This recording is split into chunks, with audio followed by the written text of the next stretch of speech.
नमस्कार दोस्तों, बहुत बहुत स्वागत है आपका इस कार्यक्रम में। मैं हूं देवेंद्र वर्मा।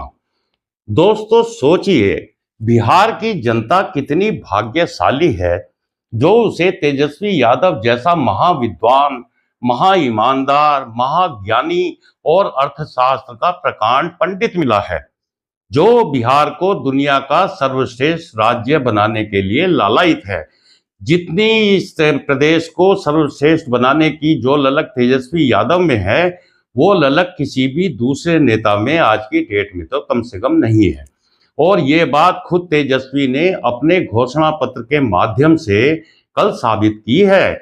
और इस झूठ के पिटारे से उत्साहित इस महागठबंधन के काल्पनिक डिप्टी सीएम मुकेश सहनी ने कहा कि आज हमने नए बिहार के लिए संकल्प पत्र लॉन्च किया है। अगले 30 से 35 वर्षों तक हम बिहार के लोगों की सेवा के लिए काम करेंगे। राज्य की जनता महागठबंधन के समर्थन में खड़ी है और हम बिहार में सरकार बनाने जा रहे हैं। सिर्फ चुनाव आयोग से सर्टिफिकेट मिलना ही बाकी है, वरना सरकार तो हम कभी की बना चुके हैं। वाह, आत्मविश्वास हो तो ऐसा। और जैसा कि एक कहावत है कि यदि आपको सत्ता में आना ही नहीं है तो जनता का मनोरंजन ही करना शुरू कर दो, कम से कम चर्चा में तो बने रहोगे।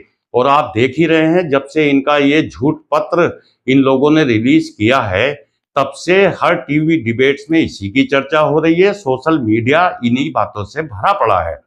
इसी बात को गांठ बांधकर बिहार चुनाव के लिए इस महागठबंधन ने अपना मनोरंजन पत्र जो रिलीज किया है, जरा इनके वादों पर आप एक बार गौर फरमाइए।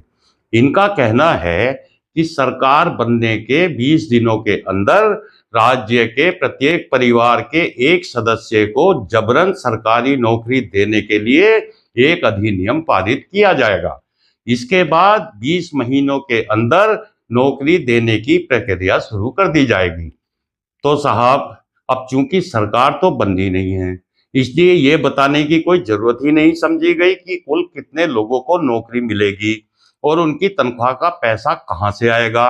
क्या बिहार सरकार अपनी अलग टकसाल स्थापित करेगी, अपनी करेंसी जारी करेगी, या फिर वर्ल्ड बैंक से जबरन उगाही की जाएगी? ऐसा कुछ भी इन लोगों ने अपने इस घोषणा पत्र में नहीं बताया है। ये आगे कहते हैं कि गरीब परिवारों को 500 रुपए में गैस सिलेंडर दिया जाएगा। सवाल फिर वही कि गरीब की परिभाषा क्या होगी और इस योजना पर कितना खर्च आएगा? तो इनका कहना है कि वो हम क्यों बताएं।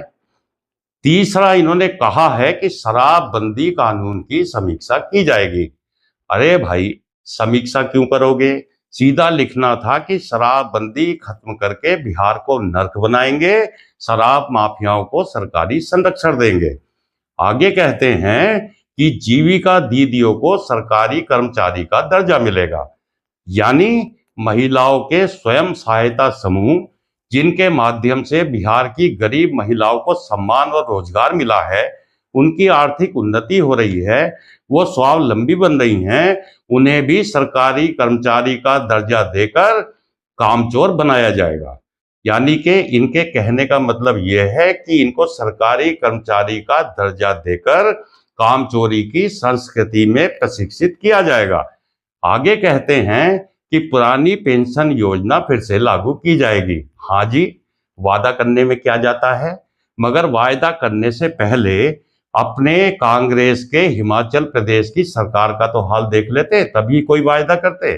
आगे कहते हैं कि मनरेगा में मजदूरी को बढ़ाकर 300 रुपए प्रतिदिन किया जाएगा।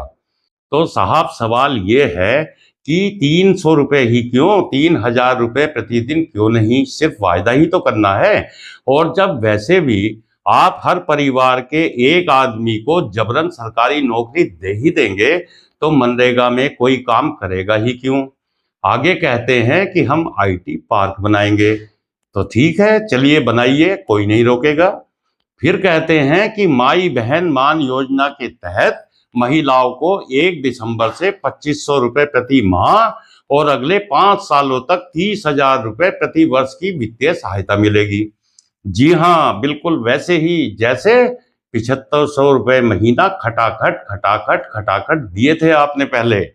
वही उसी स्टाइल में आप ये सहायता भी दे देंगे, किसी को कोई शक नहीं है।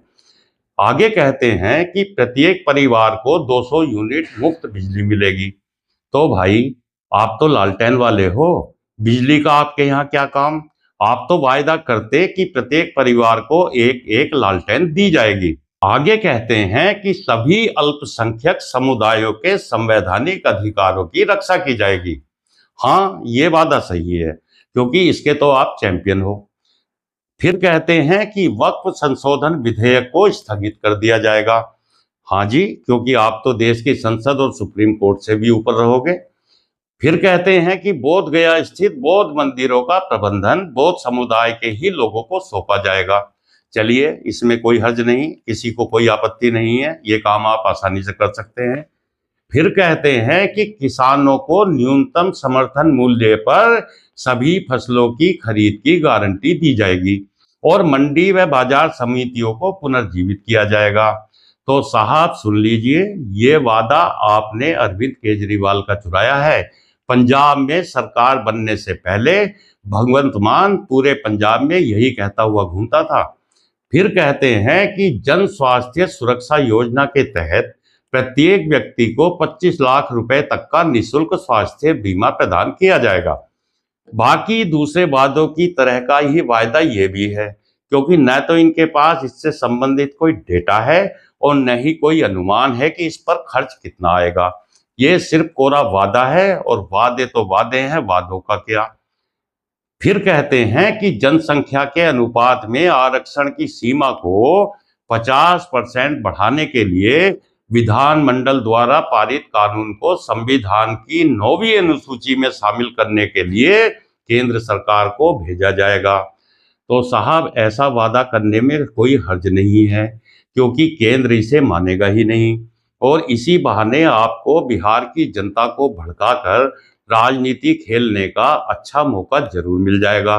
तो इस तरह के वायदे आप क्यों अपने घोषणा पत्र में कर रहे हैं, ये बात भी ये देश बहुत अच्छी तरह समझ रहा है। और ऐसे ही और न जाने कितने वादे इनके इस फर्जी घोषणा पत्र की शोभा बढ़ा रहे हैं। अब सवाल ये है कि क्या ये खुद भी मानते हैं कि इन वादों को कोई भी सरकार पूरा कर सकती है? क्या ये अपने दिल पर हाथ रखकर कह सकते हैं कि हम ये वादे पूरे कर देंगे? इसका जवाब है नहीं। तो फिर क्या कारण है कि ये लोग ऐसे असंभव वादे बिहार की जनता को परोस रहे हैं? इसका तो एक ही जवाब हो सकता है कि इन लोगों ने पक्के तौर पर मान लिया है कि हम सत्ता में नहीं आने जा रहे हैं, इसलिए खेल यदि नहीं जीत रहे हैं तो खेल बिगाड़ने की कोशिश तो कर ही सकते हैं। तो दोस्तों, आपको क्या लगता है, क्या ये बिहार की जनता को मूर्ख बनाकर किसी भी तरह सत्ता में पहुंच जाना चाहते हैं, या इनके वादों में कोई दम है? कृपया अपनी राय आप कमेंट करके जरूर बताएं। तो दोस्तों, इस वीडियो में इतना ही।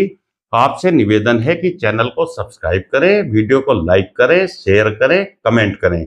नमस्कार।